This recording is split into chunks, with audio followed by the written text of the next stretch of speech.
Tucker now to kick it away following the touchdown. Well, from deep in the end zone, he's going to bring this out. And he'll be dropped at the 21-yard line. So bringing it out of the end zone proves not a good decision. Loses him about 4 yards. The Broncos onto the field, ready to start their next drive. And last time wasn't pretty. One play and an interception. We'll see if they can do better. I want to see if they want to go ahead and throw the ball again now on this drive after what happened on the last one. Throw it on the first play. Give the quarterback some confidence. See what happens.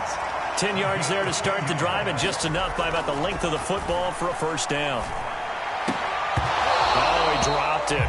And that's pretty indicative of the way this one's gone. Well, we've talked about it, CD, but it bears repeating. They are struggling to throw the football. All the interceptions and more incompletions. It just doesn't look like things are in sync out there. I would agree with that, and it's not a good day when you feel like an incomplete pass is almost a win for you because it wasn't intercepted. And I think the receivers now, when they're running their routes, they want to catch the ball, but they also want to make sure that the defenders don't take it away.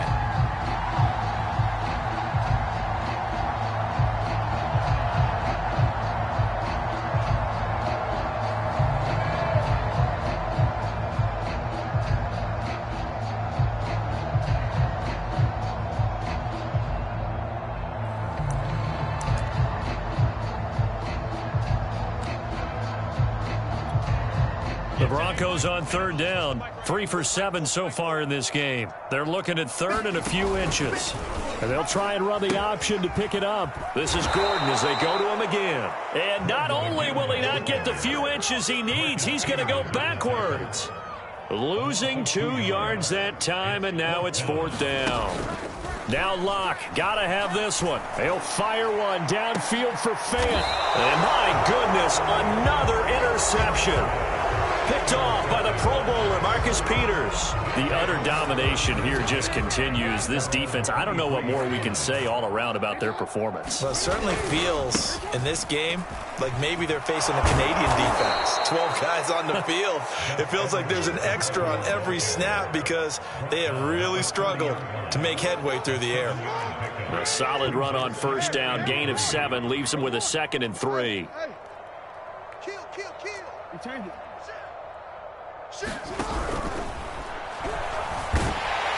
And Jackson cannot get away, and he'll go down. Sheldon Richardson. He's the culprit, dropping him for a 2-yard loss.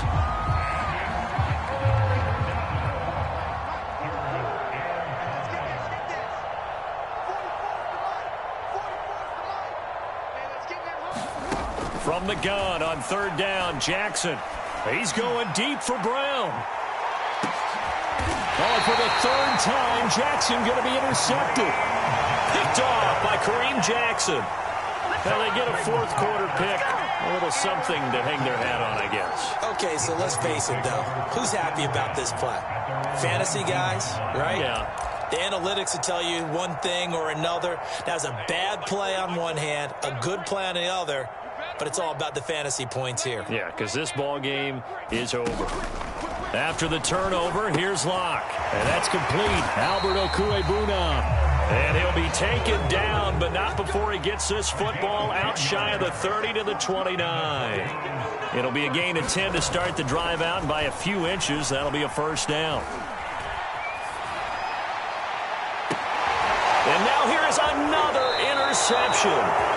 Picked off by the Pro Bowler, Marcus Peters. CD, this defense, man, at this rate, they're just having fun out there right now. And normally with this type of a lead, if you're a starter on defense, you're saying, hey, let the other guys play. But with this going on, no one wants to come out of the game. They all want their shot and pick it off a pass. And he'll only get a yard, maybe 2, up to the 46. Brandon, I've got to think this offensive line has got some smiles on its faces. And I know it sounds crazy, but they practiced for this back in training camp. They knew they'd be in situations where it'd be extra defenders in the box coming after them, trying to keep them from locking down a game. Right now, they want to show the world they're up to the challenge. And he's got it across midfield and into Denver territory. And there we saw one of the downsides of blitzing during a rundown, because sometimes you get out of your gaps. You don't fit the run quite as well because you're headed towards the ball carrier with abandon. That'll be complete to Dobbins. And he'll go down, but not before getting this inside the 30. It's a gain of 20 and picking up the first. Partner, I have to tell you, just one word keeps coming to mind from watching them this afternoon, and that's impressive. They have been impressive from the opening kickoff, and they haven't let up here even into the fourth quarter. They'll run on first down. Dobbins, and maybe a measure of revenge there. He's had his way in this one, but this time they get him behind the line. Officially, it's a 1-yard loss. That's going to bring up 2nd and 11. Another run here with Dobbins. 4 yards on the pickup there as they get it back to a more manageable 3rd and 7. So where'd all that running room that he had in the first half go? Because it looks like it's drying up a little bit here. Someone made some adjustments, it appears, at least on this drive.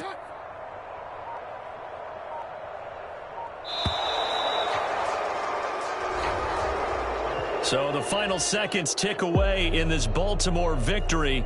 And they were buoyed, Charles, by a big second half that put this one on ice. So you get the sense that whatever was said at halftime obviously hit home. I think it's a little bit more than that, though. Obviously, there are words that are said, and, hey, come on, guys, we have to play better. But sometimes it's just sharpening your execution, sharpening your focus, and maybe doing the things you practiced all week without major adjustments, just doing them better. And that got it done in this one.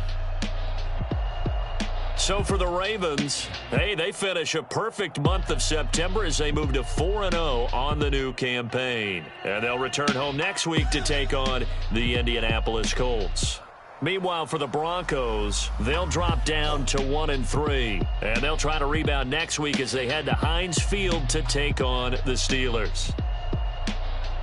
I'm Brandon Gaudin. Certainly have to thank Charles Davis, my broadcast partner, and our entire crew. We'll catch you next time right here. It's the NFL on EA Sports.